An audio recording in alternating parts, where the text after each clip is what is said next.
बर्फानी सरजमीन में एक पेंगुइन की माँ सुफेदा अपने अंडे को प्यार से पाँव में गर्म कर रही थी। हवा के तेज तूफान से अंडा बर्फ पर लुढ़कता हुआ दूर चला गया। सुफेदा ने बहुत तलाश किया मगर अंडा ना मिला। वो अंडा बर्फ के बहाव में एक दूसरे पेंगुइन के खानदान में जा पहुंचा, जहां एक मेहरबान माँ जिसका नाम नीरा था उसने देखा और उसे अपना समझकर संभाल लिया।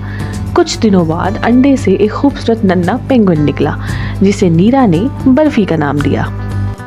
अंडे से निकला हुआ बर्फी खानदान को देखकर बहुत खुश हुआ और हैरान भी हुआ।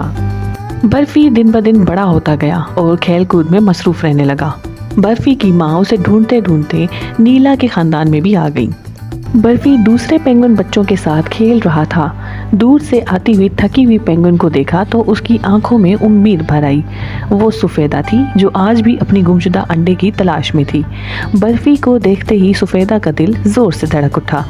नीरा माँ की आंखों में आंसू आ गए मगर वो खुश थी कि बर्फी को उसकी असली माँ मिल गई। सुफेदा और बर्फी एक दूसरे से लिपट गई और खुश होने लगी। सुफेदा माँ ने नीरा माँ का शुक्रिया अदा किया जिसने उसके नन्हे बच्चे की परवरिश की थी। नीरा माँ ने मुस्कुराते हुए बर्फी को प्यार किया और कहा, तुम हमेशा मेरे बेटे रहोगे, चाहे जहाँ भी जाओ।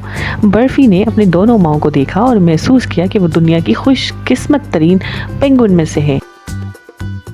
बर्फी की मोहब्बत में नीरा माँ उसके खानदान वालों से मिलने हमेशा आती रही। बर्फ की सरजमीन में एक छोटा खोया हुआ अंडा दोबारा अपनी माँ की आगोश में आ चुका था।